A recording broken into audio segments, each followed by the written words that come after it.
Welcome to the Eat, Sleep, Race podcast. I'm your host, Frankie5. Along with me is Nick Nav, and our guest today is Dave Tormey from Enthusiast Spec. What's going on, Dave? How's everything? How you guys doing?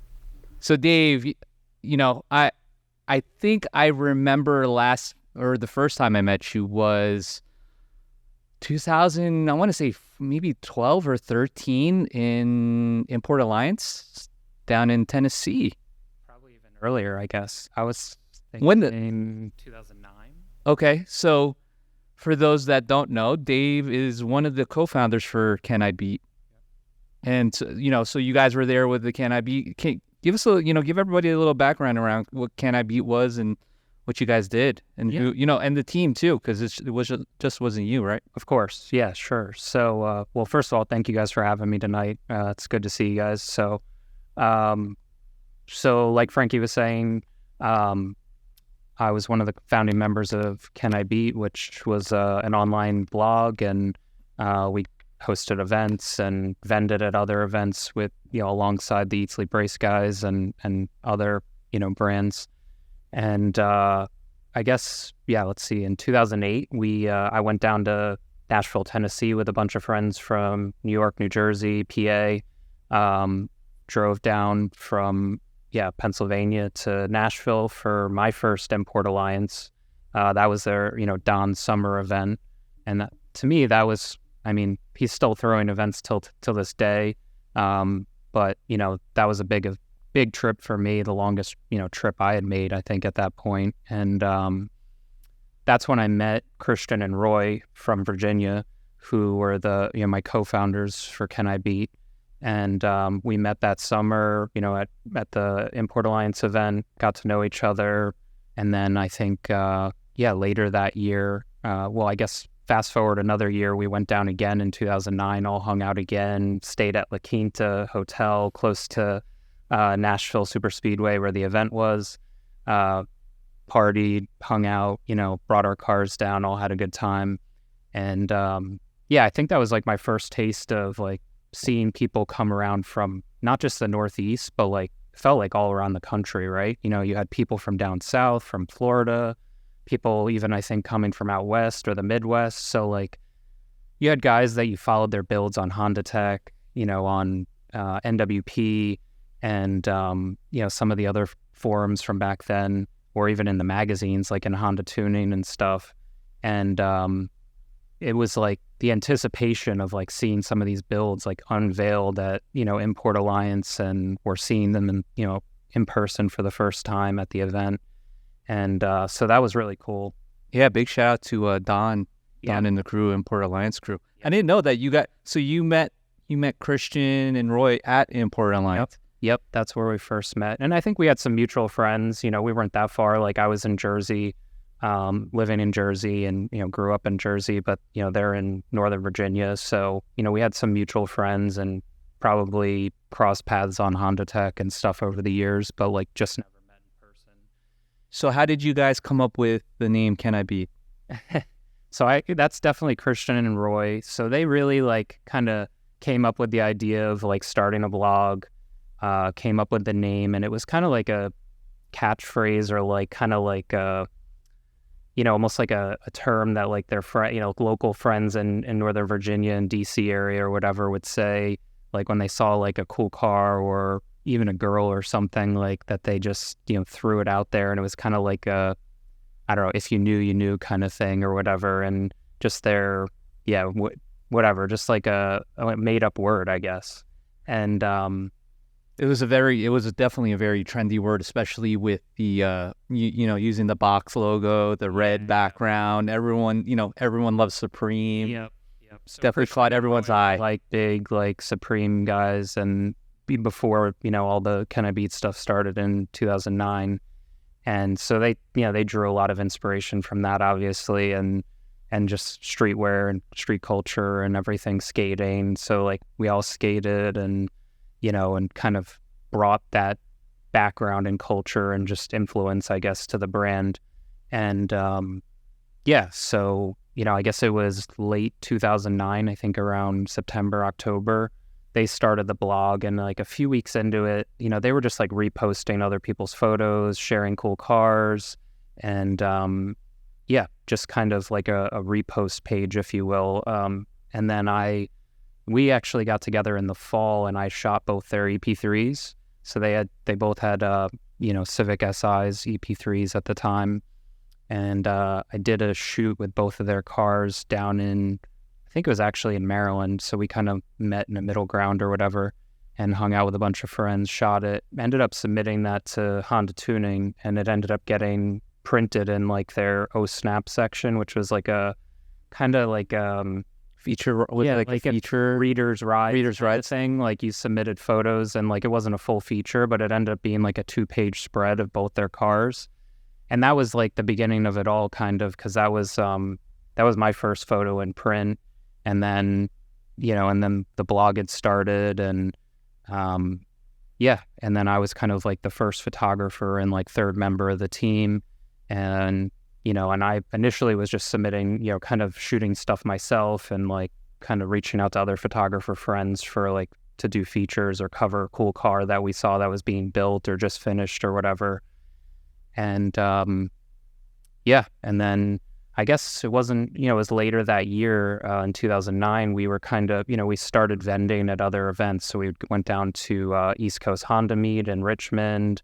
We went to Import Alliance again. Kind of the first year or two was just like, we were just going just to hang out and just bring our cars. But then in 2009, it was the first year for us to vend and, do apparel, set up a booth, and that was kind of a big deal for us.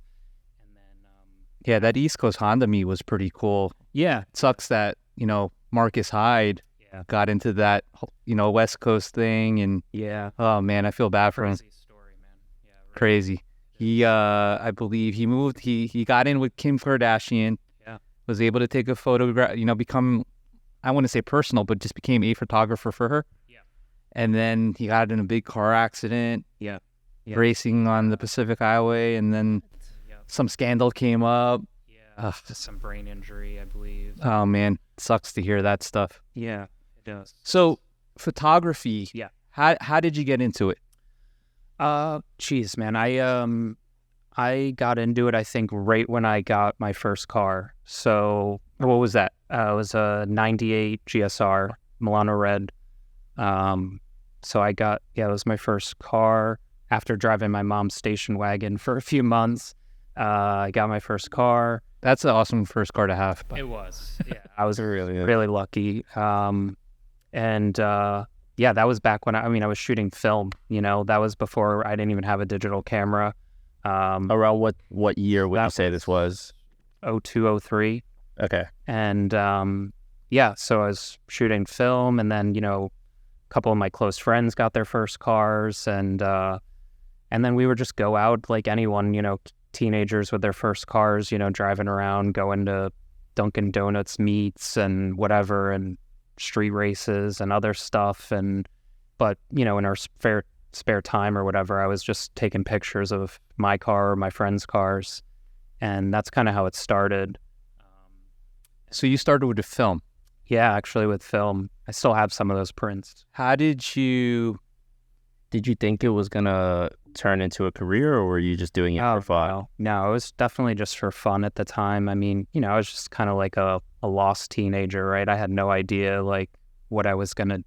I guess I'll take a step back. So like, my grandfather was an architect. My uncles are architects. My parents are engineers. Like, so I kind of assumed or just thought I would like kind of follow in their footsteps, right? And no one's really an entrepreneur. I mean, the closest thing to it was my grandfather, who had his own firm as an architect or whatever. But beyond that, like, and he always, I guess I should say, my grandfather always had a camera in his hand and was like always taking pictures of like family and traveling and stuff like that. But never, that side of the family wasn't into cars or anything. I got the car stuff from my dad. That's interesting. So, and now it makes, I didn't know that, but it makes sense why your dad helped you make the trophies for your first class fitment. Yeah. We'll get to that later. But it just makes sense now. I'm like, oh, he could build stuff. All right. Yeah. So when you were shooting film, did you have like a specific style? Because digital and film are so different. You could just take a picture in digital and worry about post editing versus film. It's whatever you take is what you take. So what was your style? I guess at the time digital was probably just starting to come out. Like I think my dad got his first digital camera, but I was just like a 15, 16-year-old kid. So like digital cameras were like thousands of dollars or, super expensive. So my first camera was like a little pocket Canon camera or whatever. And I guess you just don't know what you don't know. Like I didn't know any better. So like I didn't know what I was missing out on with digital. So it was just like, okay, I get 36 shots. Like, yeah, that's it. And, I have however many rolls of film. And obviously nowadays, like we take digital photography for granted, right? We can just blast off thousands of pictures on one card. Yeah. I remember I was taking a picture. I wasn't like a professional photographer, but obviously we didn't have digital, but I remember one time I went to the New York Auto Show and I took pictures with my film camera and I opened it up. It wasn't on. You would open. I overexposed the film, and that was at the end because I thought it was done, but it wasn't, and I overexposed, and I was really upset. But that's how your grand. Oh, I walked 5 miles to school in the snow. It's like that. It's like I opened up my film and lost all my pictures because Oh man, equivalent is like if your SD card corrupts or something like that. Oh, that sucked. But there is a chance of getting it. Yeah, there's still a chance of getting it back. That does suck. I know about recovering film. I think. Yeah, I don't. You definitely can't. Yeah, can't do that. No. Oh man.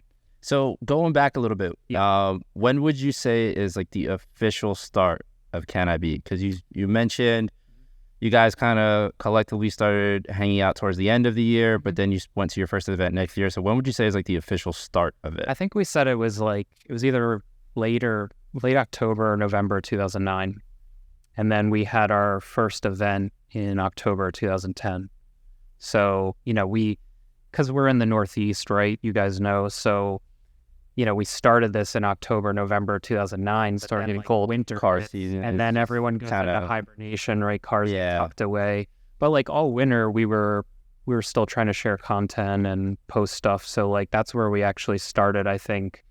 It kind of forced us to like start to reach out and make friends or connections with people on the West Coast or, other parts of the world, even eventually, where we were doing features on, cars that obviously just weren't in our immediate area or weren't just like in our backyard. And that I think in hindsight is kind of what helped us grow. And but yeah, I think after we started vending at some other events, like I said, with East Coast Honda Meet and then Import Alliance and probably a few other little ones in between, we kind of got this feeling like, hey, we want to have our own event. Like it'd be a cool way to like celebrate the end of our first year. And we've been to all these other events. We went out to IBOC in California together and when it was still at the IBOC facility. And we wanted to, we basically like we're showcasing all these cars on our blog, but like we wanted to create a venue to have them there in person and like celebrate the end of our first year. So that was the idea for First Class Fitment? Pretty much, yeah. I mean, you have like to set the stage, like we were all Honda guys, but in 2009, 2010, like the whole stance thing was starting to pick up traction, right? Like Mark Arsenal's Fat Lace and Hella Flush blog was like probably one of the early kind of blogs showcasing that stuff. And then we were shortly after that, and then others came, and so we were all into like low, stance cars with like aggressive wheel fitment, and before even getting into like air ride and airbags and all that stuff. And so we were that's kind of the stuff we were showcasing on the blog at the time, is all these cars from around the country and even like Japan and other countries that were like fitted and stanced. And so that's kind of where the inspiration came from for the event. And so, we knew like first time event, we never had hosted our own event before. So like we knew we couldn't host an Import Alliance like, year one, right? Like Don had thousands of people at Import Alliance, and he'd been doing it for years. And East Coast Honda Meet was thousands of cars, and it was just the three of us, right? So we're like, we can't have something that big. So like, how do we like tailor it to like a smaller audience or something, you know, niche down kind of? And that's where we're like, oh, well, no one's really doing something like tailored to this stance thing yet. And, you know, if we find like a small, unique venue, like we're not going to be able to fit thousands of cars anyways. So let's like, you know, create like a concept or a theme around this and then, you know, go from there. So I want to go back because from my point of view, I think, you know, Canibeat kind of help, or for me, that kind of put a spotlight on stance cars. How did you get into stance cars?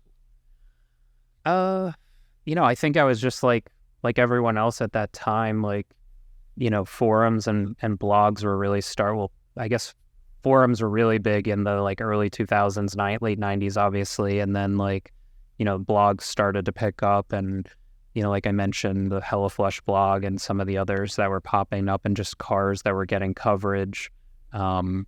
You know, I guess probably early on, the early days of Facebook and stuff like that. And yeah, I don't know. I ended up selling my GSR and I got into a 2007 Civic Si Coupe.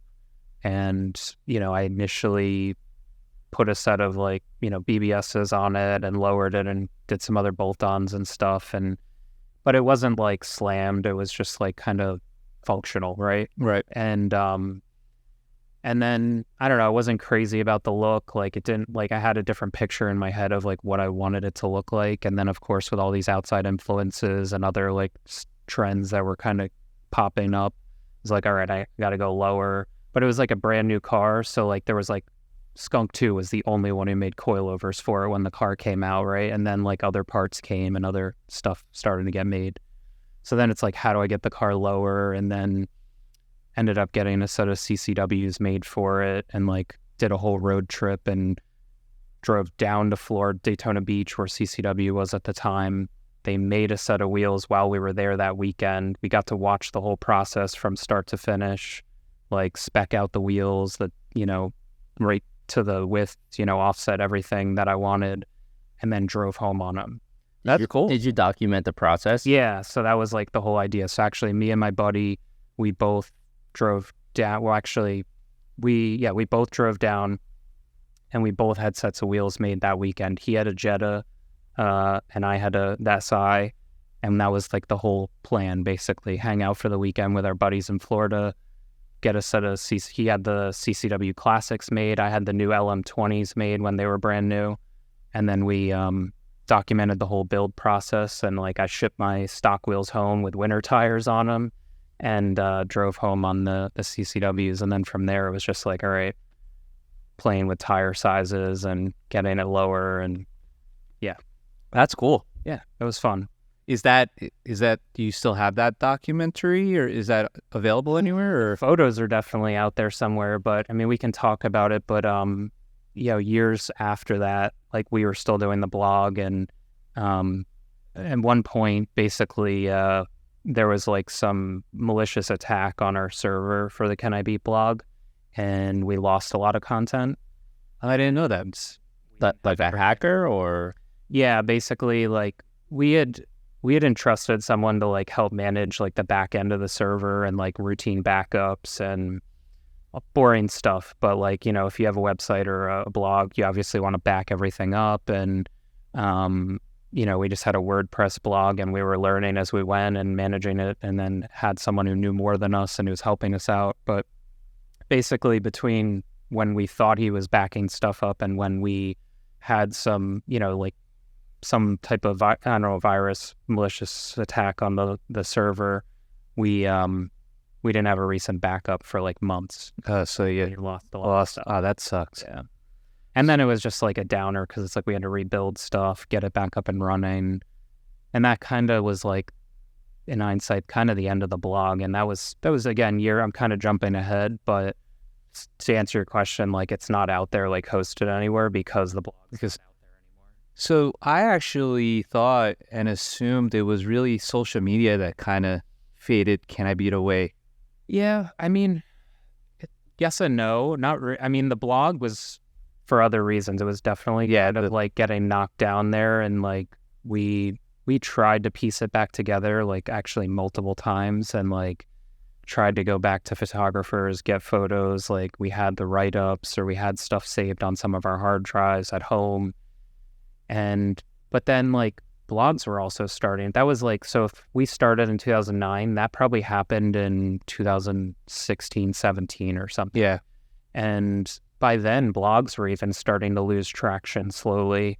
And, things were happening so quick. And it was like, well, what are we rebuilding here if no one, like our viewership's down and more people, to your point, were going on Instagram and Facebook or whatever. I was going to say, do you think that was because of all the new social media platforms that were coming out around that time? And our Instagram numbers were up, and like, we built a pretty big following on Instagram. I mean, again, the page is just sitting out there still with like 300,000+ followers that, we had the, I guess we were in the right place at the right time. Right. Instagram first started, and when we were kind of at our peak, and before the algorithm and ads and everything took over, and it was more organic, right? Like, if, you could reach more people and reach your followers back then a little bit more easily. And, so we just kind of pushed our attention to like not only Instagram, but then also First Class Fitment and just hosting the show every year. And we all had day jobs too, right? So that was the thing. Like, this wasn't a full-time thing. Like, each of us had our own careers. I was like getting married. I bought a house, like all in the kind of background of all this. So, it was like, and this was just like, I mean, we made some money here and there, but like, it wasn't like enough to live off of. It was more of a passion thing. Definitely. Yeah. So we were just talking about how, around that time, social media was kind of taking over and blogs weren't as prominent anymore. Yeah. How do you feel about how social media has been changing now? Like, do you feel like it influences the kind of content that we're seeing now? Oh, definitely. I mean, whether it's a passion project or a business, I mean, if you want to reach more people, then, you kind of have to play this game and work around the algorithms or try different strategies to reach those people, or a new audience, or even your followers, right? And sometimes for better and worse, I guess. I mean, as a creative or as a photographer, it's like, I'm doing reels now because they're reaching more people. So on one hand, I'm like, well, this is cool because it's forcing me to step out of my comfort zone and do video. And then on the other hand, I'm like, this sucks because, I just want to take photos and share my photos. So, a lot of photographers are transitioning into that. Yeah. And understandably. But to your point, Nick, I think, the algorithms and social media and the trends are like driving that, right?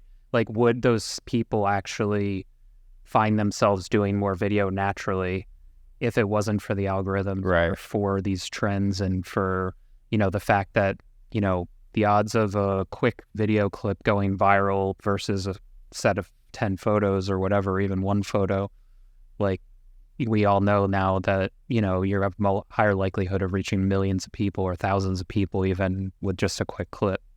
Do you think photography is dead? No. I mean, I make a living taking photos still, so I don't personally think so. I mean, I think people could probably make that argument, or maybe it's going that way. I don't know. I guess I'm probably on the older side of the spectrum as far as like, I have 2 stepsons that are in their 20s actually. So like, they're like into TikTok and other, newer trends, I guess. And I haven't signed up. I'm not on TikTok, admittedly. Maybe I'm like behind the times, or I'm missing out on something. Personally, like for my business and what I'm doing now, I don't think that that's where my ideal client or my target audience is. So I just don't think that it's, yes, maybe I could reach a younger audience or more people by doing it. But I think there's still like there's something to be said about like, there's views and then there's like quality of views almost. I don't know how you measure it. I guess it's probably like an intangible, but To me, it's like I post a reel and maybe it gets 10,000 views or something like that, but like it's all random people. It's people that like have these weird pages with like no posts or like few posts, and like they look like bots, honestly. So I'm like questioning half the time if they're actually like real. And they're certainly not someone that's going to call me to photograph their car or list their car at an auction. And so like, what's the value? You know, I mean, am I getting more engagement? Yeah, if I look at my insights or my metrics, I am. But like, am I getting more calls and more jobs because of it? I don't think so. Do you think it's more worth having like a small dedicated fan base as opposed to having a massive following that just kind of checks out your stuff here and there, or just viewing your stuff? Personally, I do. I mean, I have friends who, you know, have hundreds of thousands of followers, or we've built the Canibeat page to 300,000+ followers. I think at its peak, it was over 400,000. I mean, you end up, you know, just with, we have all seen the comments, right? You get, especially nowadays, they're all bots commenting, like, send it here, send it to that page, right? DM for future. And so it's all that, right? Like, and then, you know, or some other weird posts that make, you know, totally irrelevant, right? And so I'd rather have, you know, clients, prospective clients, people that actually value my work or my services, or just are, you know, have fun following or whatever, and like what we're doing or my story or whatever, the brand, than, you know, than having thousands of people that could care less. So I want to go back to First Class Fitment. How many years was that show? 10 years. You know, it felt like it was yesterday that show was. COVID definitely helped with that, I think. But yeah. And so, what ended the show from your perspective? It was a few things, I think. So, you know, I think leading up to that last year. So our last year was 2019. We hosted the show every October in Princeton, New Jersey, at the airport, small private airport for anyone who isn't familiar with the show or the airport. And basically, you know, it became my project every year. I was the one who lived in Jersey and eventually PA, and the guys lived down in Virginia, so they weren't local, right? So like I could handle all the logistics, permitting, meeting with the owners of the airport, meeting with the police, things like that. And yeah, so, you know, and at a certain point too, like Christian managed the blog, right? That was his thing. Roy managed our order fulfillment and, you know, shop and apparel and things like that. So that was just like naturally how we kind of divided our work and different things that we were doing for the brand. And so anyways, to get to your point though, like what ended it, I guess, you know, like I alluded to before, like the blog kind of faded away a few years prior. So we didn't have a blog anymore. And because of that, we weren't really even doing like apparel online. We were like bringing apparel to like some big events each year in person. And then obviously we'd make apparel for our own show every year. But, you know, we weren't doing the online stuff. And as we were getting towards those last couple of years, it was kind of like, well, I don't know. It was just like kind of like, well, 10th year felt like a good way to like kind of wrap things up and like celebrate an anniversary or like a milestone. And also, I guess you don't always get to choose when things end, right? In life, like not just business ventures, other things obviously too. And so like the fact that like we started talking about like, hey, maybe it's time, like where it just didn't feel like we didn't want it to drag out and like kind of fizzle away or like fall apart. Like we were all still friends. We had this event. We thought it was, you know, successful and doing well and growing still. But I think even some of our tastes in cars started to kind of change too, right? So it's like we painted ourselves into a little bit of a corner. We didn't know it in 2009, 2010 when we were doing it, but the name First Class Fitment, like we were in, you know, that was like I described before, like the theme of the event. But as, you know, I look back, like it was like, well, I was getting less and less interested in like the whole stance thing. So like after my SI, I had 2 S2000s, like they were lowered, but like they weren't like slammed and like, you know, crazy wheel or fitment or camber or anything like that. So even myself, I kind of started to feel a little disconnected from like that whole segment. So we started to try and fit in like more, like even Brian's car with like meaty fitment and like big tires and like, other track cars and things like that, or just clean cars, just to like mix it up towards the end. What was the first year? 2010. 2010? Yep. I think my first one was 2013. Okay. And I went in my first car, which was also an Acura Integra. Okay. It was a 95 Acura Integra. Nice. So I have a special place in my heart. And my friend that took me to this event is going to be very upset that I didn't invite him to this. Okay. But I really enjoyed the event, and I did my best to go to as many as possible from that first one. So it was a really awesome event. Cool to hear stories. Yeah, it was definitely, we went to almost, I probably missed one or two, but I went to a lot of them. I remember there at the first one. It really transitioned, but because there were so many other styles, right? We had VIP, you had track cars, you had drag racing cars, you had JDM, you had Euro. Yeah. There was just so much, which to me personally, I like seeing all that. It was a good thing to see the different varieties. Yep.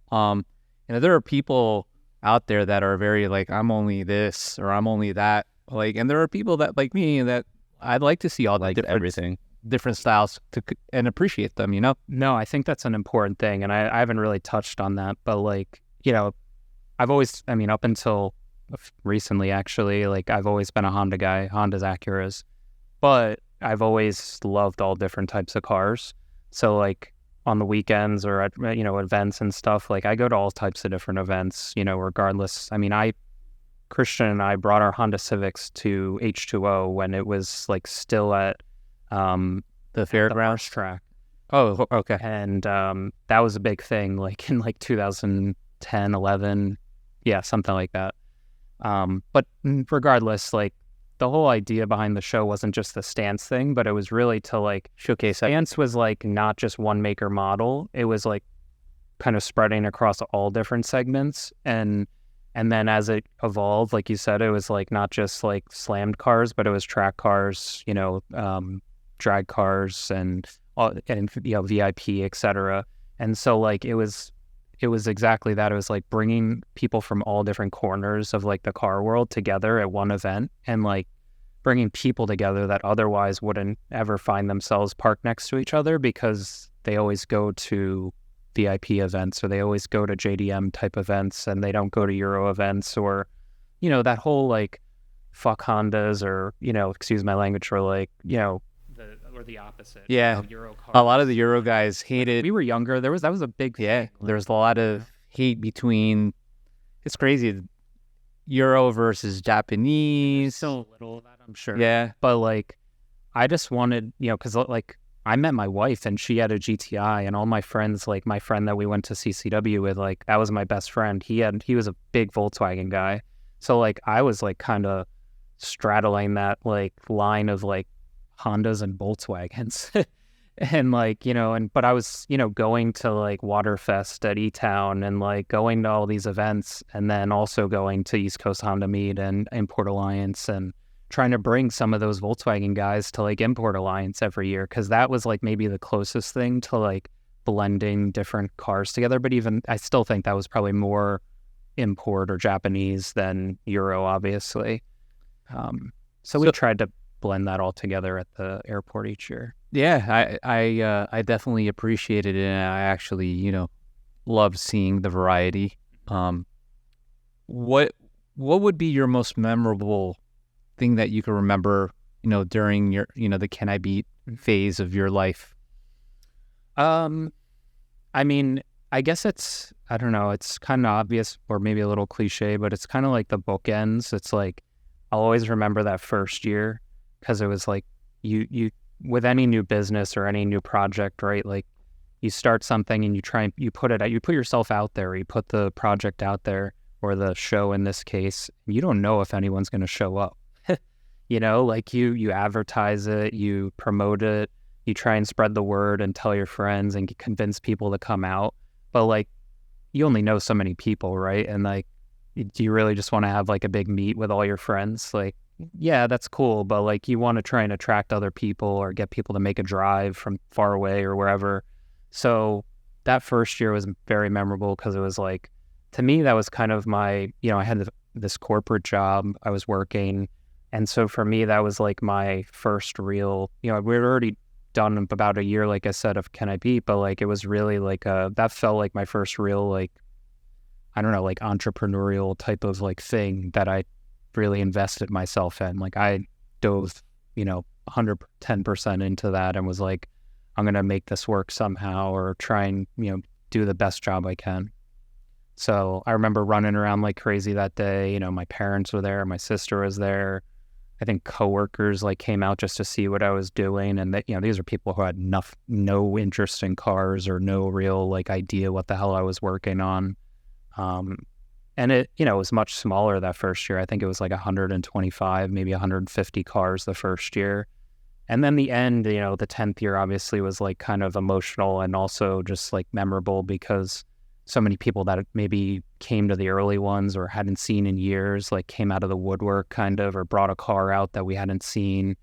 We had a friend's car there who had recently passed away and her family brought her car out. Again, my family was there, my stepsons, my wife, my parents, and then, towards the end, I think we had about 400 cars and, a lot more spectators, and it felt a lot bigger, obviously. And so, and a lot of people like Nick, like just shared, a memory, like that whole day or even week and, month leading up to it, like people were just sharing stories and memories about like the event over the years and like different cars they brought out or people they met or, whatever, winning an award or just having a good time. And so, I don't know. I mean, that was, a big thing for me, I guess. And definitely felt like, an accomplishment, just kind of like providing that venue again for people to like meet and have a good time and hopefully like a chill atmosphere for, people to hang out. And it was always kind of like a way we wrapped up our season too. So it was like, again, fall in the Northeast and it was getting cold and like, I don't know. It just felt like we'd see all of our friends and then we wouldn't see each other again until spring. So that when was the last first class? October 2019.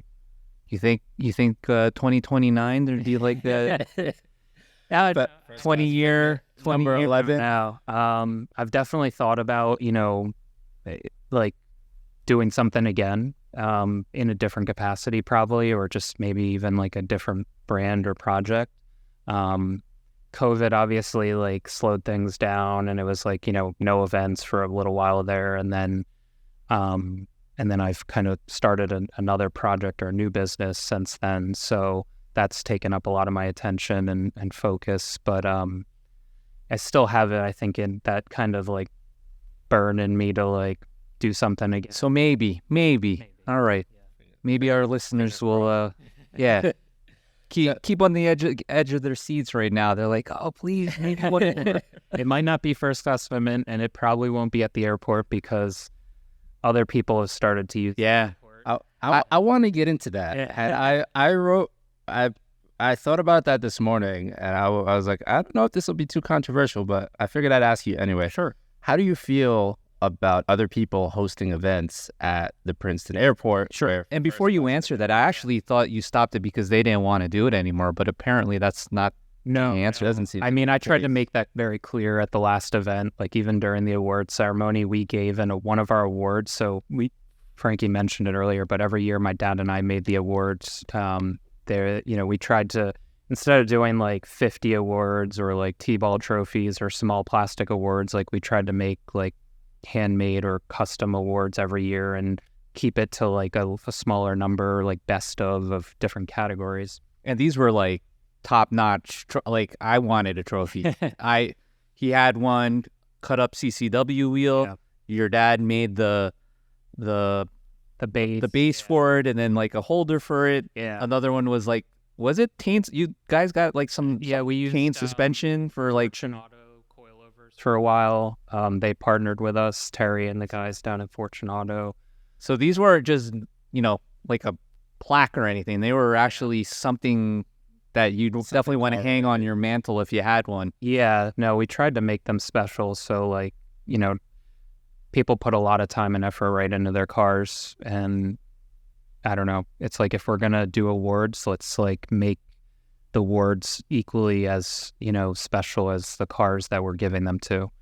And, you know, and so part of the show too, like we didn't get into it really, but to touch on it, like we handpick the cars for every event every year. So like it wasn't a first come, first serve. It wasn't a just show up the day of and park in a parking lot. It was, we created a registration system, a website, like, and everyone had to submit their car. It didn't matter if you were like my neighbor or my best friend, like submit it because we want to account for every spot at the event. And we want it to like run smoothly, and we don't want to oversell the event or undersell the event. We want to fill it, which is always tough as an event organizer, but we, you know, got better with that over the years. But how did you guys deal with the cars that you didn't accept? I'm sure there was always a lot of like drama, and with social media, it got a little crazy over the years with, you know, people posting or getting pissed, and emails. I got phone calls sometimes, you know. You name it. I mean, over the years, there was certainly backlash because of it. And I mean, I don't want to say we were the first people to, you know, handpick or screen cars for events. Obviously, people have been doing that for like hot rod events and other stuff for years and years before. But we tried to like take, you know, a little bit more modern approach to it, I guess, like with a website and a actual screening system where you could upload photos, and it wasn't like email a picture of your car, or, you know, like the first year we did email, and that was a nightmare. And then we learned, and we like, you know, built out something to make it easier for not only people submitting, but for us too. And yeah, I mean, people got upset, and hey, I mean, did you guys have like criteria to kind of say, well, this is the reason why we didn't let you in, or was it really? We tried to be polite, I guess, and say, you know, it. I mean, the reality is we were fortunate enough to always have more submissions than we had spots. So like we never had the problem of like having to just accept cars just to fill spots.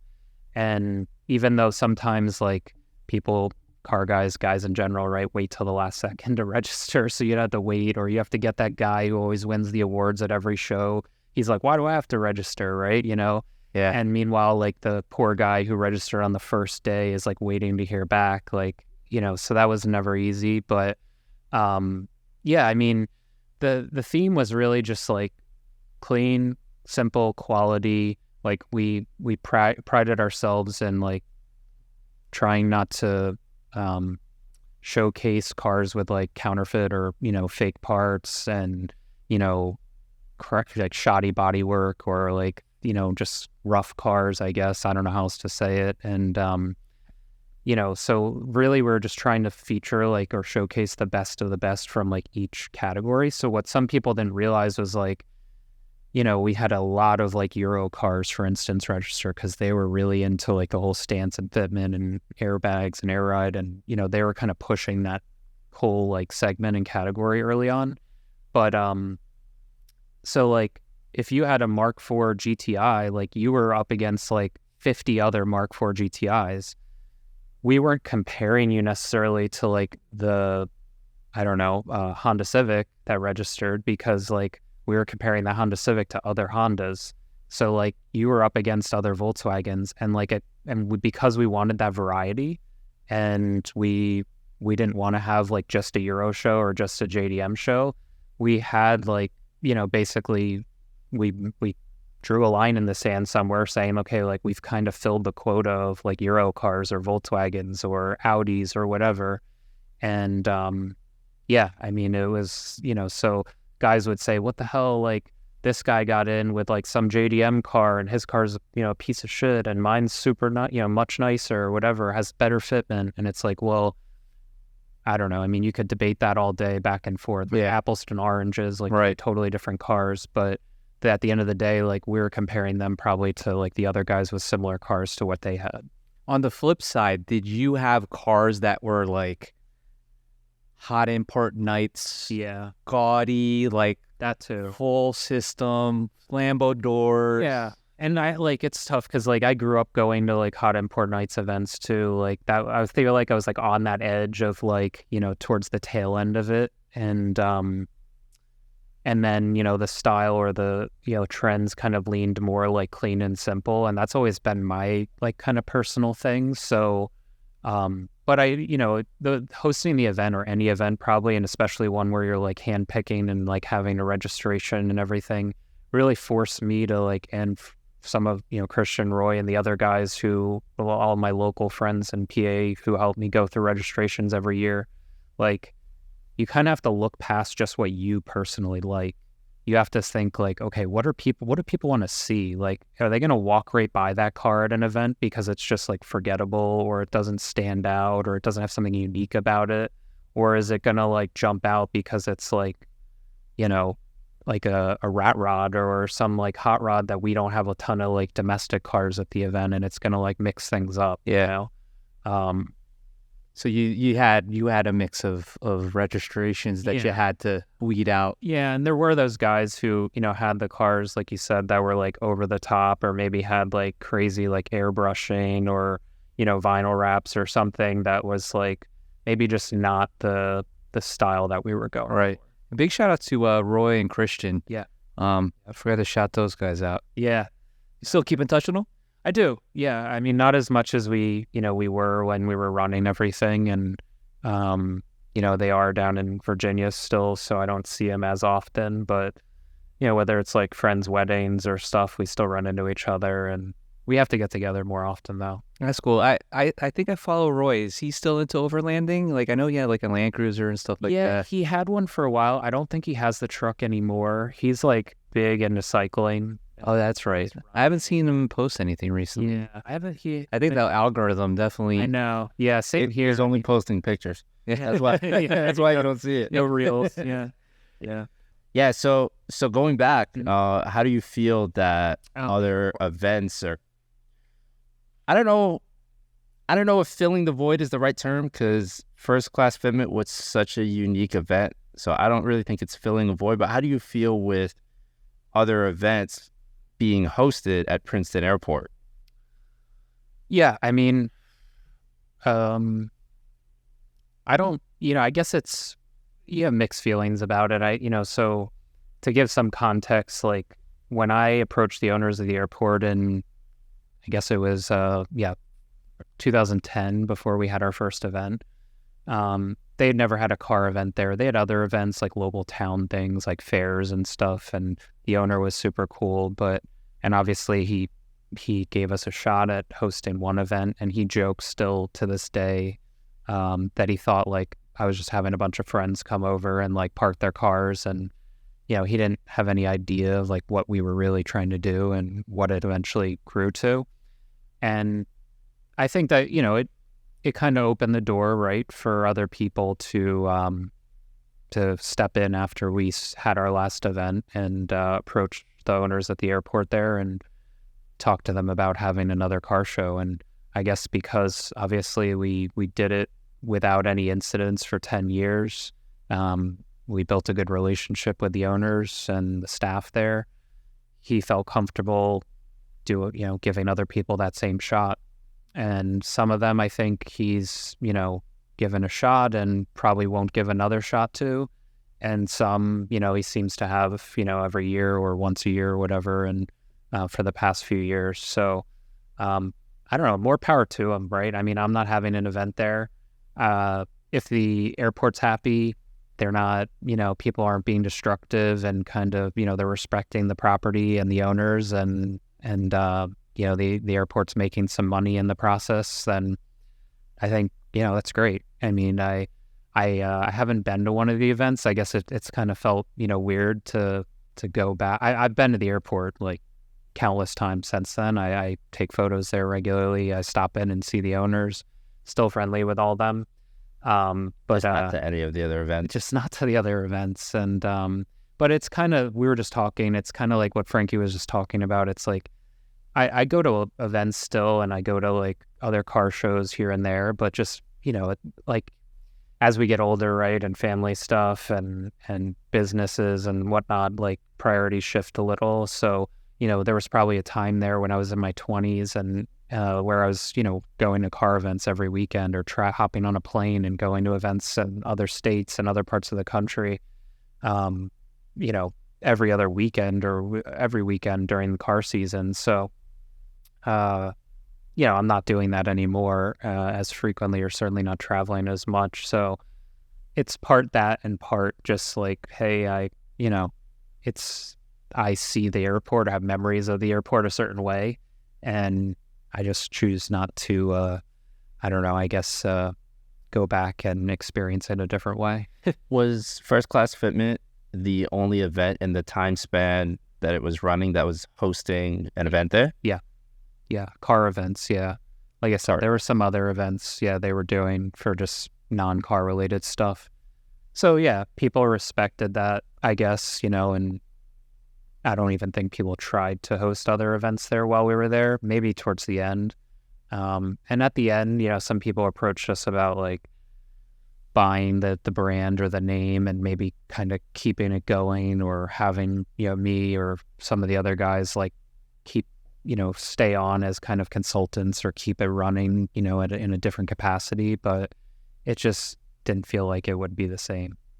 Did you ever consider selling the First Class Fitment name? Not really, no. It's kind of, I don't know. It's the same with the same reason the Canibeat Instagram's sitting vacant right now. Like, we could have sold it, made some money, cashed out, but I don't know. We had decided we'd rather just, someone would do something else with it, or better yet, nowadays, someone would just take the following and change the name, and you would never know, and it just wouldn't be there. At least now we can go back and just, when you're bored one night, like scroll through all the posts. Reminisce. Yeah, reminisce, bring back some memories, look at old photos, whatever. It's kind of like an old gallery of photos, if you will. So yeah, it probably would have turned into like an 18 and over page. Who knows? Yeah. So where? Yeah. So where is Canibeat today? It's it basically ceased to exist, or at least maybe that's not the right term. It stopped. We basically shut up shop after the last event. We sold out. If anyone was there at the last event, you saw all of the apparel, anything that we had, any old stuff. Roy brought every old sticker we had, all the old box logos from over the years. I think we made over 150 different box logo stickers over the 10 years. And, he brought all the old stock he had. We cleared out our storage unit. Fully? Like you sold everything? We pretty much sold everything. And what we didn't sell went to friends and family pretty much. So, I got to check eBay. Yeah. I'm going to check eBay after this. I still have a huge collection of, my wife would prefer if we like turned it into a blanket, or that's a great idea. Something else with it, because I've got a dresser full of Canibeat shirts and hoodies and stuff. So what happened after First Class Fitment, Canibeat? What did you move on to? So I was still working my corporate job. I worked at Johnson & Johnson for a number of years, and COVID happened. We obviously all kind of got blindsided and weren't really doing much car stuff for a little while there. I had two S2000s at the time. It was kind of starting. One of them I had for almost 10 years, and I was kind of between COVID and just, again, like, I don't know what it is for 10 years for me, I guess, but I was kind of like, ready for a change. Like, I've done the road trips to Import Alliance. I've gone to Florida. I've gone up north. I've done track days. I've done all this stuff with this car. I've had multiple different sets of wheels and looks to it. And I was just like, I feel like I've done everything I want to do with the car. So I was starting to get that itch, or feel like I was ready for something new or different. And I had an AP1 also. And so I started by selling the AP2, and then that was in, I guess, July of 2020. And then later in 2020, I ended up parting out and selling the AP1 also. And then, I guess kind of just, shifted priorities for a little while, worked on the house, things like that. And then still eventually when things let up with COVID, was back to shooting, taking photos of, at events and just shooting cars for fun, basically. But I was still grinding away at my corporate job. And I guess I was, at a certain point, I was like, I just, well, actually what happened was a friend had a 95 GSR he found with 17,000 miles.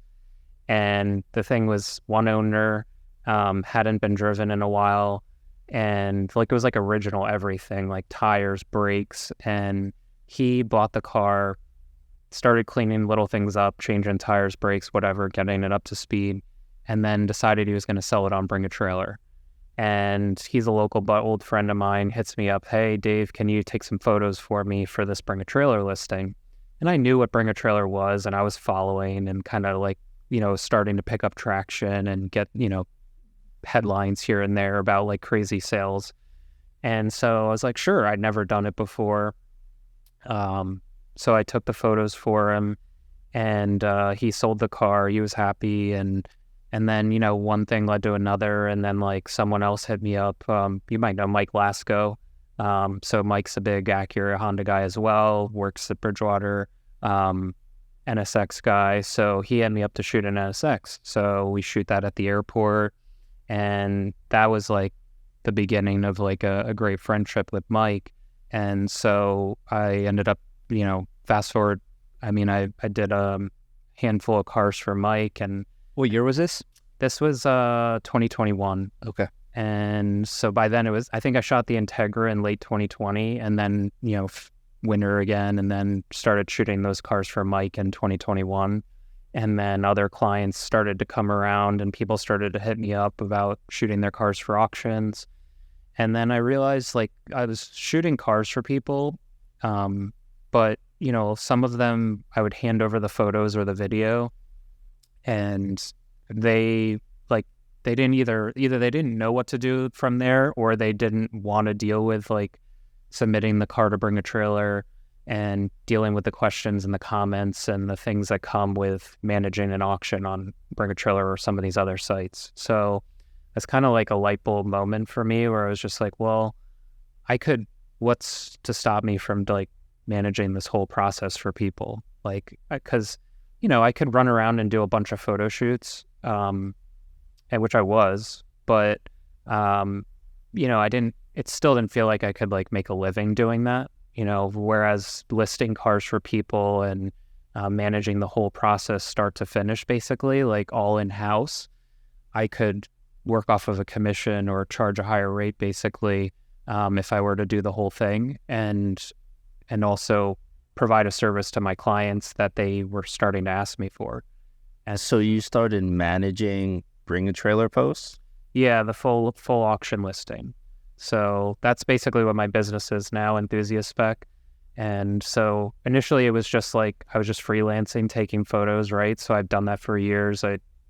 Not just for Canibeat, but for magazines and for other clients over the years. But because I had that full-time corporate job, like it was always just like a side gig, right? It was just like, oh, make a few bucks here and there. If it like pays for camera equipment or if it pays for a car part or something, like great. Extra cash. But extra cash here on the side. But like I had health insurance, I had benefits, I had a salary, I had all that. So I didn't. Hard to walk away from all that. Yeah. And I didn't really have the push or the drive to like turn the photography thing into something else. There was definitely times in my career like where I thought about it, but like shooting features for a magazine, like I don't know if people realize this, but like it's hard to make a living doing that. Like people might think, oh, you took photos for a magazine or you had photos on the cover of a magazine. Like most magazines, especially automotive magazines, like nowadays that's my lowest paying job of the year.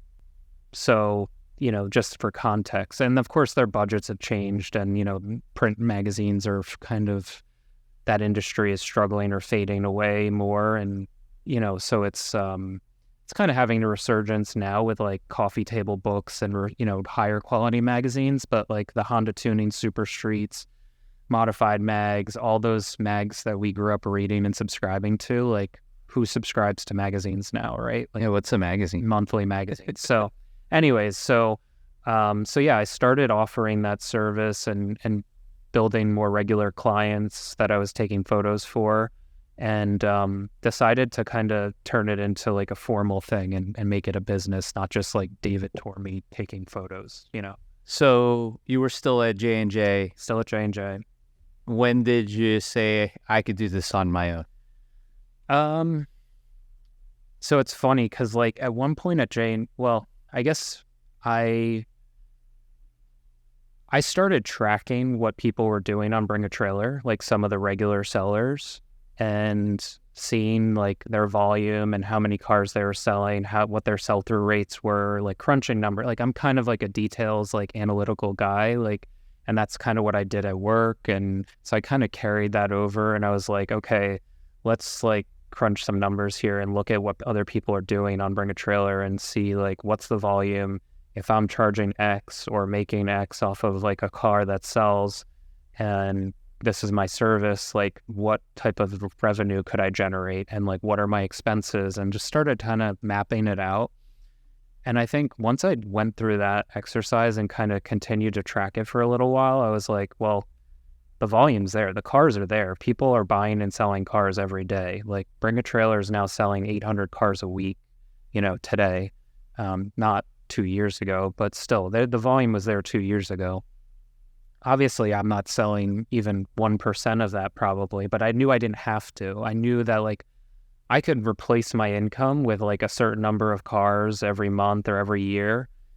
I wasn't there yet, but I knew like, hey, I'm just getting started. Like the sky's the limit, right? Like I knew that I could, I felt like, I guess I didn't know, right? We never know, but I guess at that moment I felt like, I was like, oh, there's a lot of potential here. You got the itch. Yeah. And I was like, well, I'm having fun with this. Like I'm getting excited right there.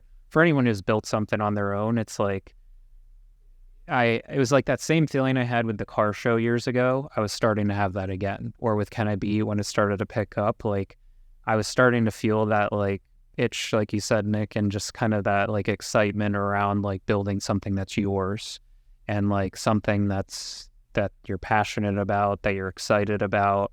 And I don't know, man, there's no better feeling. So your career is, I guess, less of the photography and now more of the overall management. Yes and no. So I shoot about 20 to 25 cars a month now. So I'm still doing a pretty substantial, for me as one person, significant A lot of volume. I've been fortunate enough to have like some of those regular clients, and some have come and gone and whatever, but I have a core group of clients that keep me busy where like I can go and do 5 cars in a day, or at least multiple cars in a day. So I say 20 to 25, but I'm not like doing one a day, or running around 25 days out of the month shooting 1 car every day. But out of that 25, like a mix or a certain percentage of them are actually listings that I'm managing from start to finish, and then a portion of them are still just I'm providing photos and videos for someone to then take and list on Bringatrailer or another auction site. So there's other competitors now. So that leads into one of the questions I have here. That's why I asked you that first one, Sure.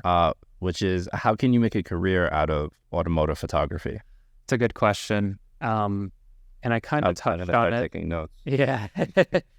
I thought about that for years, right? And I even had a moment back at J&J when I first started where like it was actually my first cover feature on Modified Mag. And I was so excited about it that my boss was like, do you really want to be here? And he could see the excitement I had. I didn't realize it at the time, but he took me aside and was like, I was early on in my career, and he's like, do you really want to do this? Like, you clearly have like a passion for this.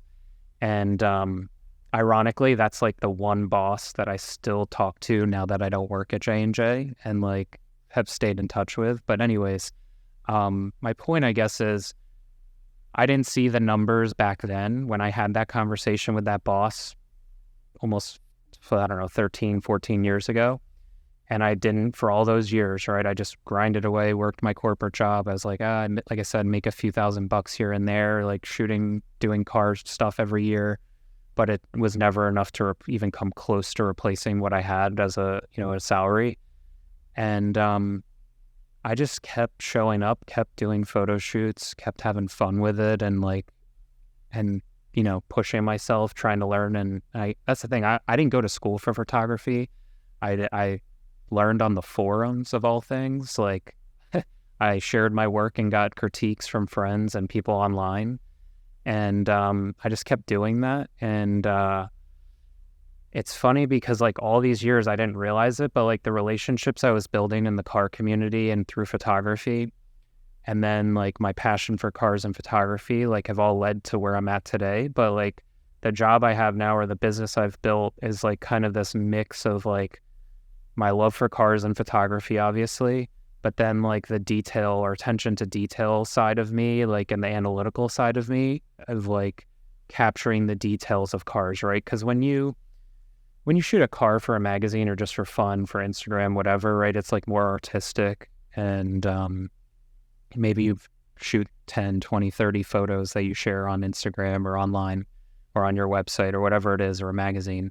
But like for a Bringatrailer listing, I'll provide 200 plus finished photos of a car. So I'm covering like the nooks and crannies, the VIN stickers, the, you know, all the little details, the documentation, paperwork, accessories, you know, extra parts, like you name it, to piece together this story so someone feels comfortable spending thousands of dollars on a car that they can't even see in person. But my, like the slogan and kind of the like mission behind my business is like the driving thing behind it is that presentation matters. And I guess what I mean by that is just like that attention to detail. And I think a lot of people leave money on the table when they sell their cars, and it's one of the most valuable things we own, especially as car guys. And so like to see guys like kind of half-ass selling their cars and like put up 5 photos and they like say like I've got this, and they say like it's this year and this many miles, and they don't tell you anything else, or they tell you like just the bare minimum, it's like laziness, or they're just like not. It's like if you put in a little extra effort or like kind of cover all those details, like think of like maybe how much more someone might be willing to spend or pay for your car if you like spend a little bit extra time basically covering all the details. So you actually, and that makes sense, right? 200 pictures shows value. And this is why like you should buy confidence, right? Right. Bid with confidence is like the term, right? And so if you're in California and I'm selling a car in New York, like you can't see it in person without hopping on a plane, and an auction is 7 days. So like good luck like planning that out, right? And it's pretty rare that someone will come see a car in person unless they're local. But I mean, every day, like I said, cars are selling online. And not that that's new, right? eBay's been around for years, but like I think the success of Bringatrailer and other online auction platforms like them is because they've taken that kind of eBay auction or eBay, you know, automotive or auto auctions, and like elevated them with more detail and more nuance and like more photos, better photos, more video, more lengthy, like detailed descriptions and with history of the car, and like, you know, not just like a basic, you know, 2-sentence or 1-paragraph description or something. So you mentioned it before that you actually create the entire listing. Pretty much, yeah. If you're asked to. Collaboration with Bringatrailer, and they have auction specialists who like follow like a certain format that they try to adhere to, like for consistency. But it's kind of like garbage in, garbage out. Like you get what you like. The finished product is a result of what you put into it. Like, so if you leave details out or history on a car out, like they can only find out so much, right? I mean, we all know Carfax doesn't like tell you the full story, right? Especially on like classic cars or stuff that, you know, was before Carfax. So that's where like really like piecing together the history and all the details is important. But back to Nick's point, I don't want to forget like because we go on tangent. Yeah. So what I realized is like when I was crunching those numbers and like thinking about like, could I ever make this work? Oh no, I can't make it work. It's just going to be I gotta, you know, be responsible, right? I have a house, 2 stepsons, a wife, like I've got to pay bills like everyone. And so I always just said like, you know, I have this solid, good career, but like the cars thing is just a hobby or a passion. Like it always felt like more, but like I didn't see a way to turn it into more. And then when I started crunching those numbers for like the auctions and cars, and I was having fun with it and enjoying it and it was rewarding, and I was like, well, there is something here if I want it to be something. But then it was like the realization, like, well, this means I've got to, like, I did both for just shy of a year. Like, I was like, nights and weekends, like every spare minute I had was going into the business.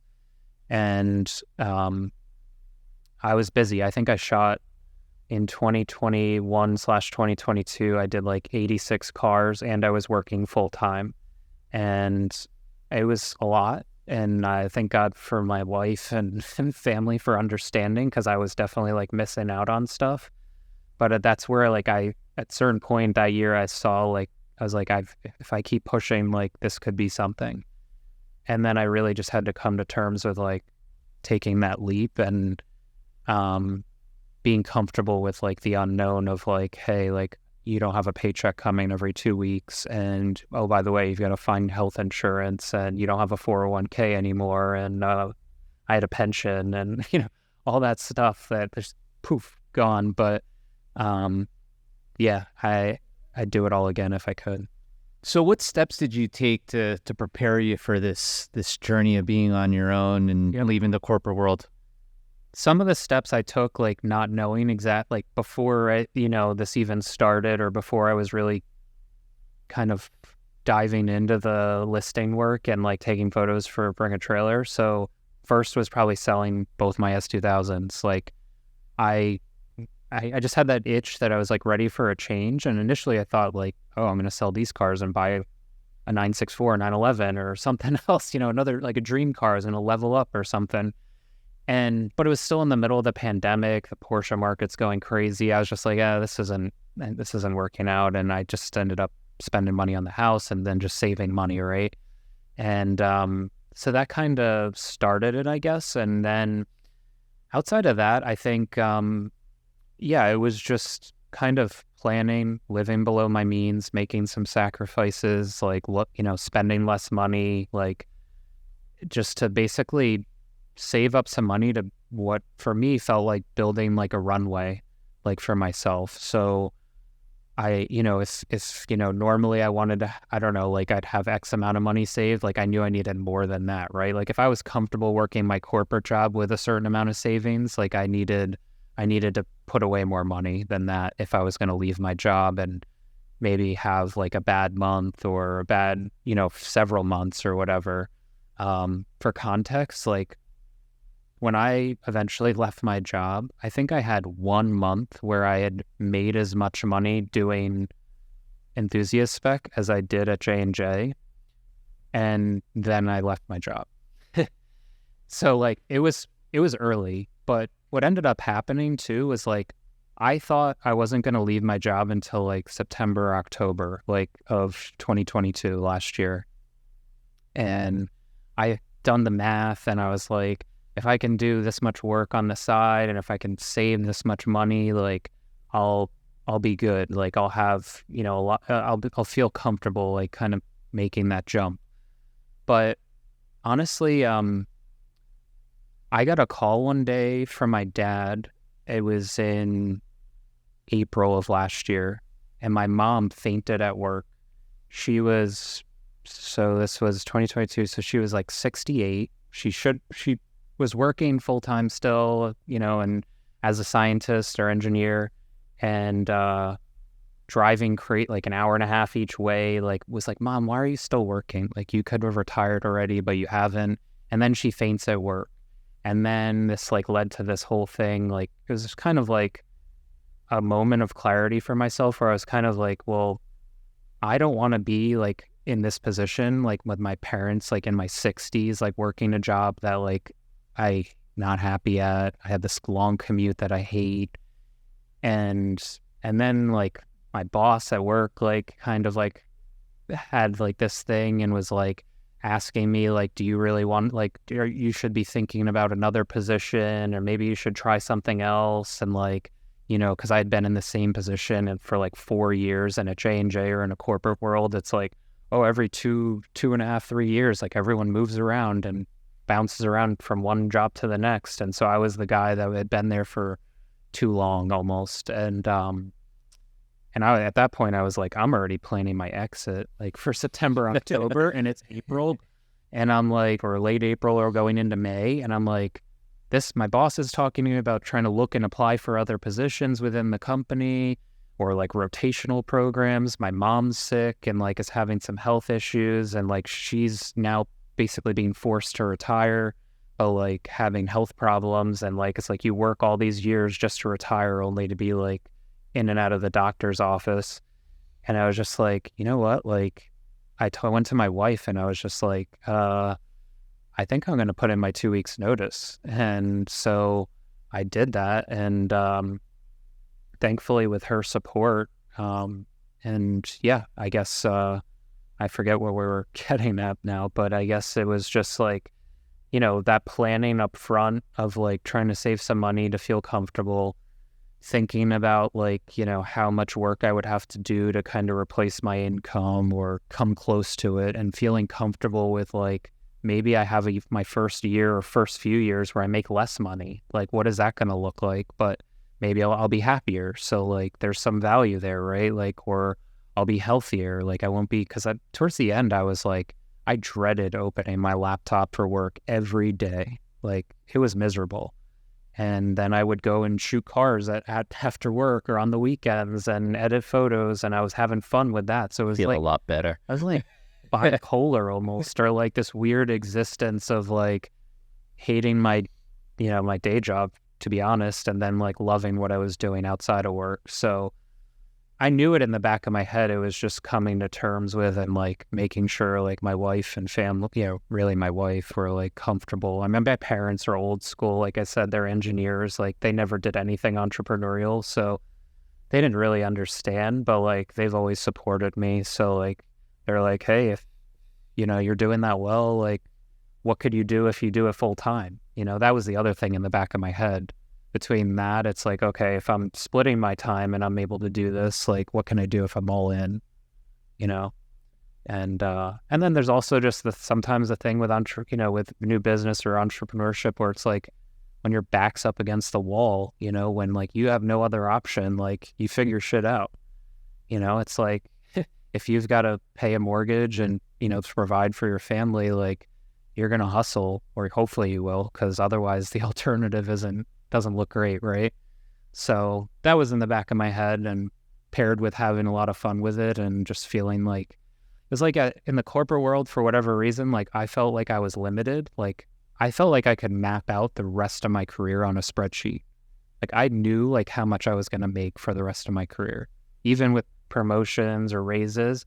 And when I did that, I was like, well, that's a pretty sad existence. Like I know what the rest of my life is going to look like. Maybe I don't know who my boss is going to be or what I'm going to work on or technology is going to change or whatever, but I can kind of tell you what I'm going to make. But when I started the business on outside of work, I was like, this is what I make of it. Like this could be. You saw a lot more potential out of it. Yeah, this could be, I could make half of what I make at J&J, but I could like be stress-free and have just a better quality of life. Or I can make 5-10x what I make at J&J and build a legacy, something I can hand down to my stepsons, or something I can run with my wife or friends or anything. You know, it's really what I, want to make it. So. You know, I think what I took from that is you did a lot of planning and looking at it. You know, I think a lot of people like myself would think, I want to do something on my own, but just the unknown. Sure. But you kind of said it there, right? You're like, I mapped it out if I were to stay in the corporate world, and this is my potential. Yeah. And then I map it here, and there's more potential. Sure. A lot of people don't take it like that. A lot of people think about living in the day. Or yeah, right? So, that's a good thing for people that are trying to be entrepreneurs is map it out. Look at like where you at now, and you can kind of forecast where you're going versus if you want to try something new. Now it's not foolproof, but you probably have a little bit more. You can make more if you want to do that. Yeah, I mean, I think we all get like caught up too in like just like societal norms too, or like what we're raised with, right? Like what our parents did, what our grandparents did, or like neighbors, etc. And Yeah, I mean, it's just we're the product of our environment, I guess, in so many ways, right? And so for me, I grew up watching my parents go to like corporate jobs or go to school, get a degree, and get a job. Exactly, right? And that's what I didn't know why really, other than just like I'm just doing what everyone else before me did, right? So I went to college, I did that, and I got the corporate job and stumbled along the way. That's, other stories, but like figured it out and got the, job at J&J, and I worked there for almost 15 years before I left. But it's funny because you get so used to that, like 9 to 5 or whatever the schedule is. And like that Monday through Friday, and it's great, you have weekends off and you're just working for the weekends, right? But like now, like I really do kind of make my own schedule, and like I prioritize like getting to the gym every morning. And like before it was like I just never felt like I could find the time to do that kind of stuff, or like I neglected my own personal like health and mental health, honestly, at the expense of like just trying to like keep a job or like keep just being complacent. Yeah. So, and it's funny because like I really have those moments now where I'm like, this is my life now. Like I get to like, today I was driving an Aston Martin DBS and a ZR1 C6 Corvette and like taking photos, and that's like how I make a living now. It's like, pinch me, like how the hell did I end up here? It's surreal. Like, I'm outside, it's a beautiful day, I'm like shooting cool cars, I get to talk to car guys, and like I don't know how it all, it's just kind of crazy how it all came together, but I think you just you keep showing up, you keep doing the things you love, and even if like you have to have a day job or something, like don't give up on those passions or things that like really kind of like light a fire inside you, or like because like I always felt at home on the weekends when I went to a car show or like was shooting someone's car. I felt like I could be myself. I didn't feel like I could ever be myself at J&J. It felt like you're like putting up like a facade, or like you're kind of like trying to fit in work like mode, a corporate like environment, right? Where everyone's like, kind of on edge and trying to be like proper and like work within like the confines of like the corporate world. And I probably should have known in hindsight, like years ago, when like just that feeling like I just described, like where I could be myself, or where I really like, those moments at First Class Fitment and the moments shooting people's cars or seeing photos in print and magazines. Like those are those moments that like when I look back, like I'm always going to remember those moments years from now, or when I'm old and gray, if I get there, like I'm not going to remember like the very few moments in the corporate world where I felt that fulfilled.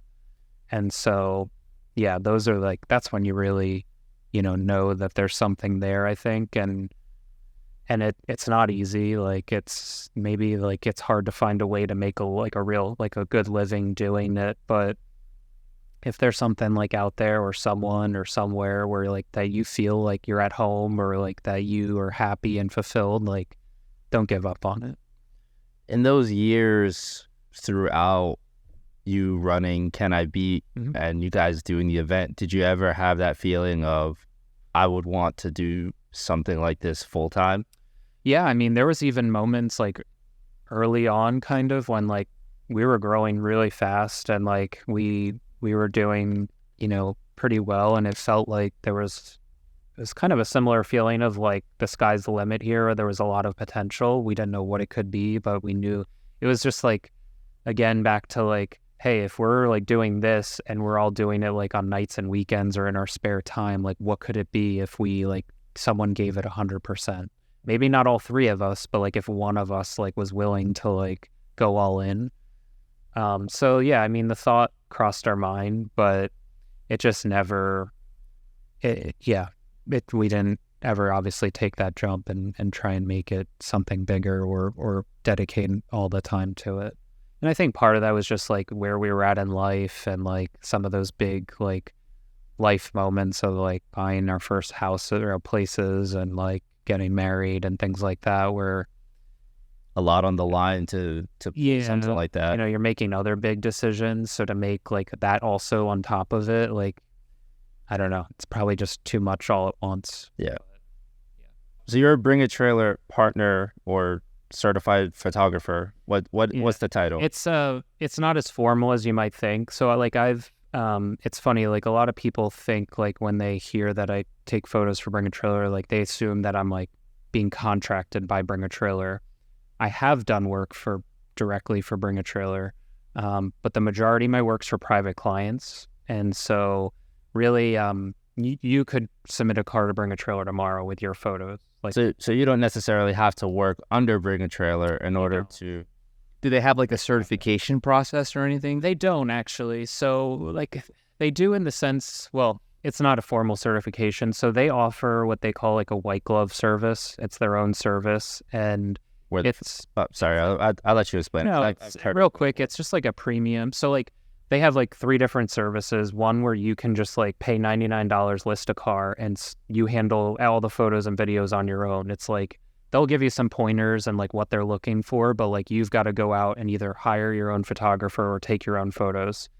And then they have another service where their premium service, the white glove one I just mentioned, where like they'll hire a photographer for you and send someone out to you. And that's where they've hired me in the past. So there's no certification involved other than like they want to see some of your work, and hopefully you have experience doing listing photos, and you can meet the deliverables and timelines, etc., and obviously get to wherever this client is located. So you quote them, and you provide a quote, and they either approve it or not, and you hopefully deliver the work that they're looking for to cover this car. They're usually high end or premium cars that are using that service, but it's not. I don't think it's very popular.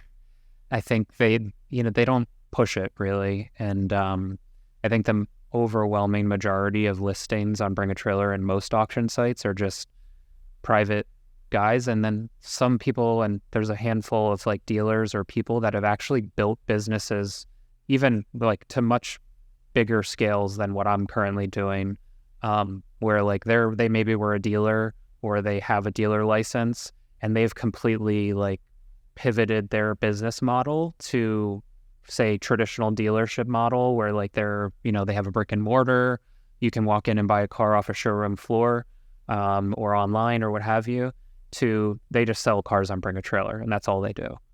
And they like consign cars, or you can drop your car off to them, etc.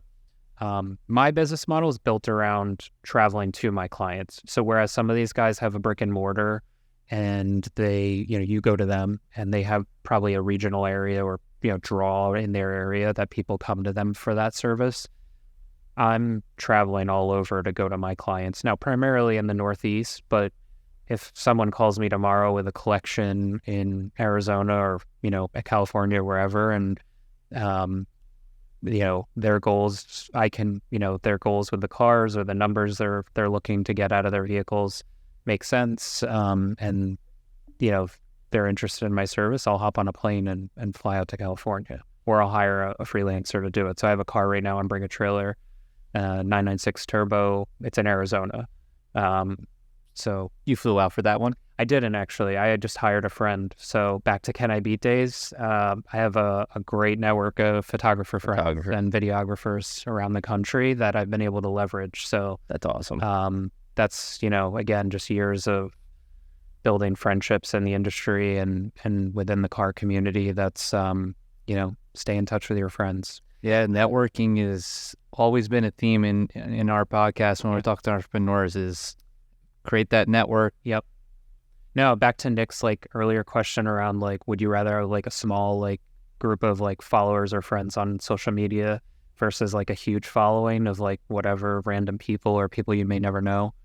And for me, like the value in social media has been able to like stay in touch with these people that like, I don't see every day or even ever, once a year, or some people I've never even met. Right. And, it's just those relationships that like I nurture or stay in touch with people online. And, now running a business, like I can't tell you, it's been overwhelming, but also like it's humbling to just like hear people reach out and like old photographer friends like, hey, if you ever need a car shot in this area, in my area or where I live, hit me up. And it's like, some of them I have, and some of them I haven't yet, but I definitely will, when the time comes. Yeah, social media has, it has positive and negative impacts, but, the positives, like, so me and my wife, we have our friends, they moved out to Singapore. Oh, wow. But I see them on social media every day. It's like, they've been there for like 4 years now, and I felt like it never happened because we still keep in contact. Like back then, if they were in Singapore so long, see it, like, I couldn't even call you because it costs money, right? Yeah. So to have that network still with social media, they're just, FaceTime away or DM to say, hey, what's going on? So that's good to be able to keep that going. Definitely. And there's something like from the business side too of like being able to like help, like not only support my business, but like pay friends to do work, right? Like, so like, if I can help, like, even if it's some small or one job a year or something here and there, but like, there's something rewarding about that, right? Being able to hire your friends or people that, can do the work for you and help make some of these jobs. Like the one in Arizona didn't make sense for me to fly out, but because I knew someone out there that could, it made the whole job, viable, basically. Yeah. So yeah. So I only know of BAT. Are there other? There are. Yeah, there's a lot. Some have come and gone and like tried to, gain some traction, but I've done work for several. So Cars and Bids. So you might know Doug DeMiro. Yeah, the biggest the YouTube guy. Yeah, he launched Cars and Bids a couple years ago. Huge, kind of picking up like filling in the cracks where like Bringatrailer, like, different types of cars like that they weren't listing and maybe different price points, or like where Bringatrailer like has all these like super low mileage, like garage finds or like never driven cars or exotic stuff. Cars and Bids has more of like your, stuff that's been driven, like it's still a cool car, or maybe it still has like a story, or it's like an enthusiast based car, but it's not like, it's just like something that, has some miles on it, or hasn't, it's not never been driven kind of stuff. And I'm sure he's doing some of that too now. I mean, he just got $37 million investment from the Chernin Group, and from a private equity firm. So, I mean, it's a big deal now, It's a growing auction platform. There's other like niche ones. So there's like the MB market, which is New York based, and they're just Mercedes. Pretty cool, if you're into that, like Ben's category. I've done a lot of work for them.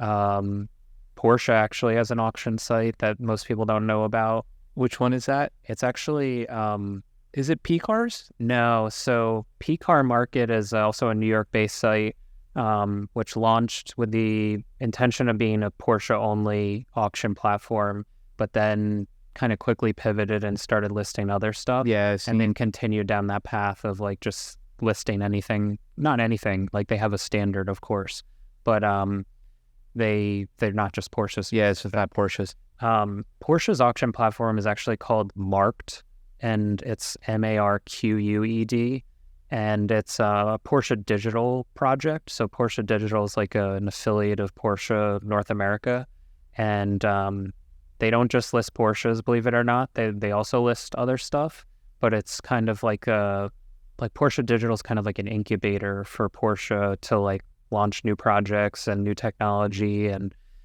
they've been at it for, I guess, probably over a year now. And I've been working with their team and done some work for them and sold a car on the platform last year. And and it's exciting to see like what they're, what Porsche's potentially going to invest into that space and where that might go. And but yeah, at the end of the day, Bringatrailer has like this kind of early starter advantage, right? Like so many businesses and other industries where they were kind of one of the first to do it, and they kept at it for 10 years, and now they're over 10 years in, believe it or not, and they are where they are. I mean, last year they did over $1 billion in sales on Bringatrailer, so they have almost 1 million registered users, so they just have the largest audience. Yeah, I have my filters, and everyone gets the warning emails or the email alerts when an Integra Type R gets listed or something cool that you're looking for, or just kind of daydreaming about. Yeah. Yep. So you mentioned photography, taking pictures on Bringatrailer. Sure. I've seen on Bringatrailer people do videos. Yes. Videos cold start, videos idle. Yeah. Do you do that too? I do. Okay, so you do more than photography. Yeah. So I have gotten into the video. That kind of pushed me to get into it a couple years ago.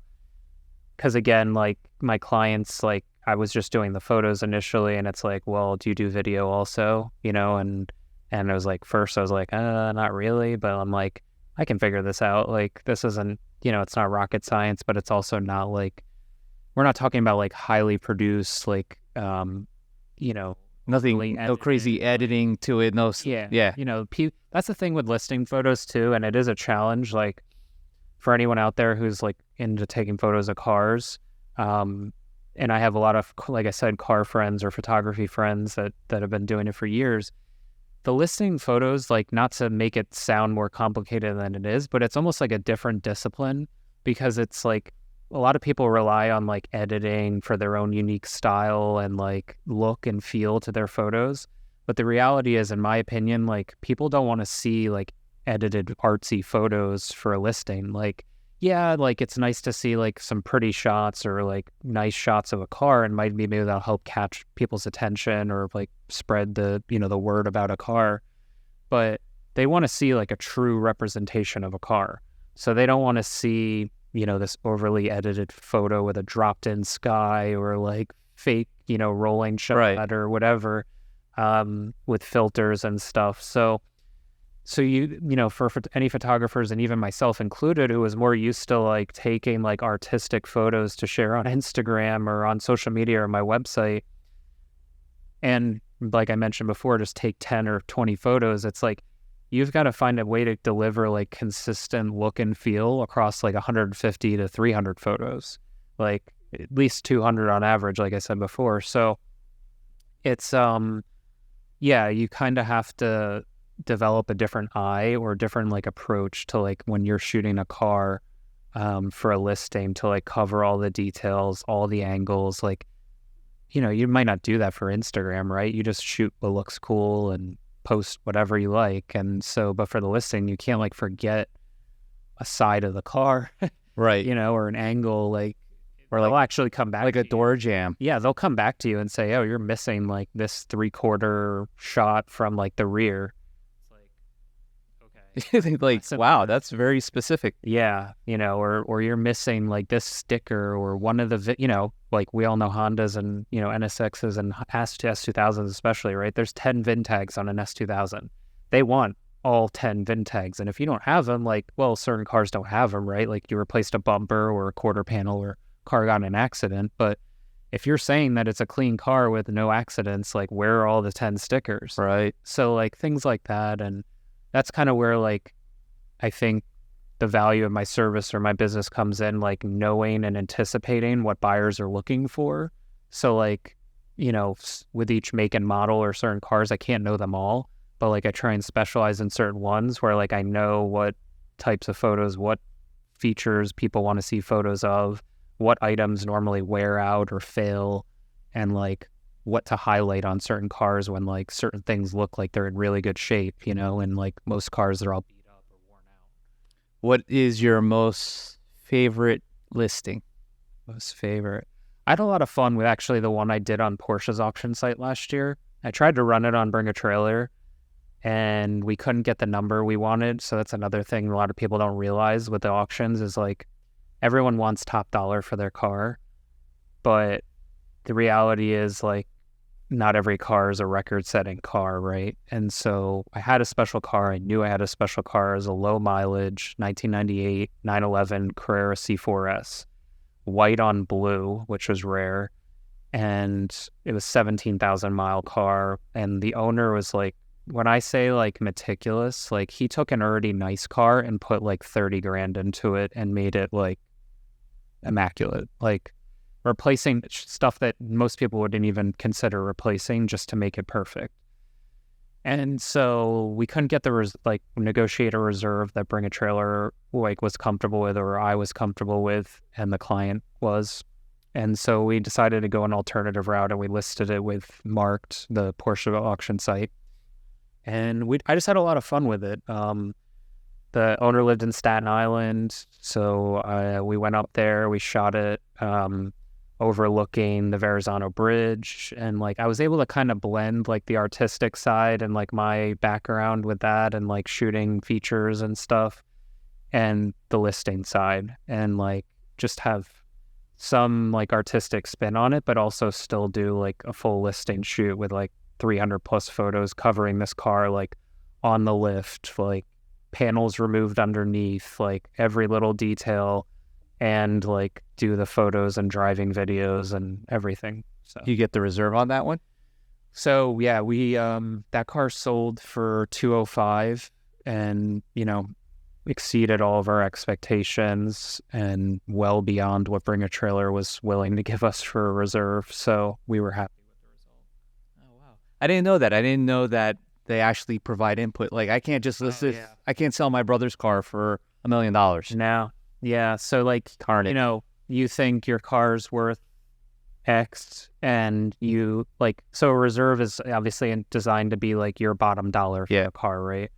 But the reality is like these auction sites make their money on the selling side, not, or excuse me, on the buyer's premium, not on the seller's. Right, because Bringatrailer's 5%, right? Yeah. So like I'll pay $99 to list a client's car and bring a trailer, or some auction sites are free to submit a car. And so there's no cost to the seller. Yeah. So they're not making any money, or they're making $100 at best. But then they charge 5% to the buyer. But if the car doesn't meet reserve and doesn't sell, they're just walking away with $99, and they've invested several employees' time and resources to draft the listing, manage it, see it through to the end. And so you request a reserve, but they have to approve it. And the idea is usually it's like 10 to 20% below what retail value might be for a car. So that's a lot of the challenge with like my clients and the conversations I have is, you know, sometimes clients have offers already in excess of what a reserve might be for Bringatrailer. So they have to make that decision, or they have to weigh the pros and cons of like, hey, my buddy is willing to give me X, and Bringatrailer is only willing to give me a reserve for less than that, or just at the same number, or whatever it might be. But, you know, there's a lot of upside, you know, potential with an auction format, obviously, not just Bringatrailer. I mean, there's been in-person auctions for how many years, right? Barrett Jackson, we've all seen them on TV, Mecum, etc. And when you get two guys in a room or online that want something bad enough, like, you know, logic gets thrown out the window sometimes, and like you get some that's where you get these crazy results. So Yeah. And you know, with the right presentation and the right like attention to detail, and not only with the photos, but like answering questions in a timely manner, in a professional manner, I think that can really like drive home, you know, a better result for a car at auction. All right. I have let's see. There was one more. So I guess this will be the last thing, and this will be how we close it off. Yeah. What's one piece of advice that you could offer somebody that wants to get into automotive photography? Yeah.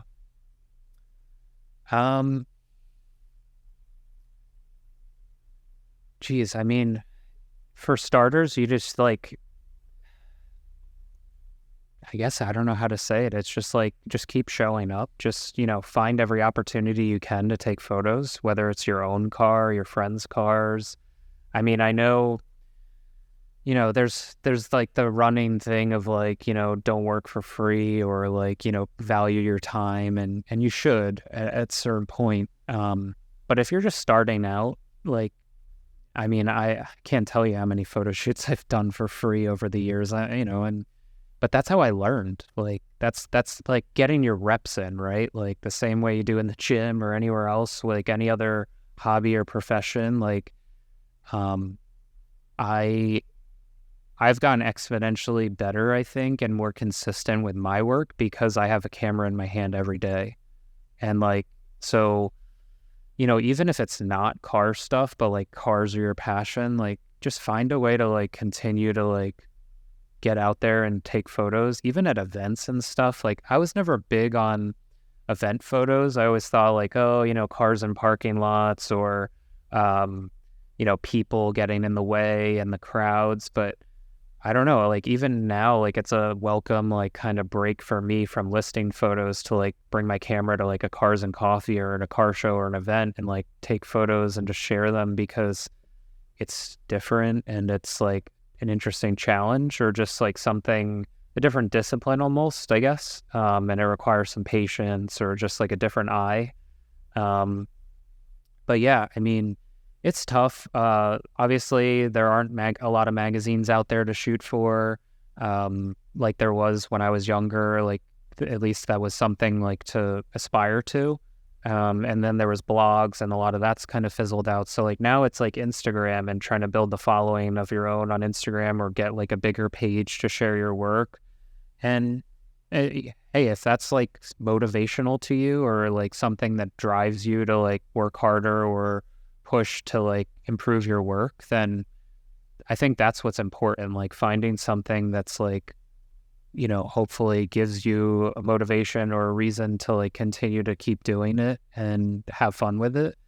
But if you're not having fun with it for some reason, and like then maybe you got to pivot or try something different. But yeah, I mean, it's a grind, and I think if you're just out there trying to like charge for every photo shoot or every car you shoot, I think you need to find a way to deliver some extra value somehow, whether that's selling prints or being creative, selling merch with people's photos or your photos rather, and I don't know, I'm just throwing ideas out there, but like something that like separates you from the next guy, because the reality is we all have cameras, iPhones, like everyone's got an SLR now or a fancy camera.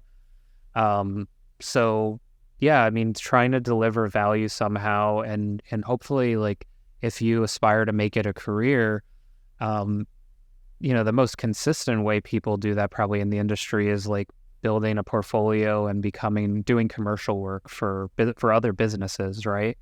And if you're going to do that, like you have to carry yourself in a certain way and act in hopefully in a professional way. And also with that comes like just meeting deadlines and meeting like deliverables for clients, right? So that could be product photography, that could be like shooting a build for SEMA or something like that. I mean, there's a lot of different ways to do that, but I think it's, a matter of like consistency and meeting like expectations and then just carrying yourself in a way. And I guess the last thing I'll say is, don't be discouraged by people telling you no or not responding to you. I don't know how else to say it, but I've reached out to probably hundreds, if not thousands of people over the years, and they've left me with, no response or said no or told me they could do it or their friend could do it for cheaper or whatever the case might be. They didn't, choose to have me take photos of their car or hire me or whatever. And, it's discouraging at times, of course, especially when you hear it multiple times in a row or something, but you just kind of have to keep pushing or finding a way to like get your foot in the door somewhere, or know that like if you just keep showing up and trying and keep working on your craft, that it'll eventually pay off. Wow, that's really good advice. Appreciate it. So thank you, Dave, for coming and joining us on this podcast. Social media, like how can our listeners follow you? Yeah. Your business. So your business. Yeah. Personal page is on Instagram, Dave_Tormey. And then the business page is at Enthusiast Spec everywhere and enthusiastspec.com. All right, cool. Well, thank you guys. Thank you. Thank you for coming out here. If you love and like what you hear, please make sure you hit the like and subscribe button, and make sure that you follow us on all of our social media. And we're out. Thank you.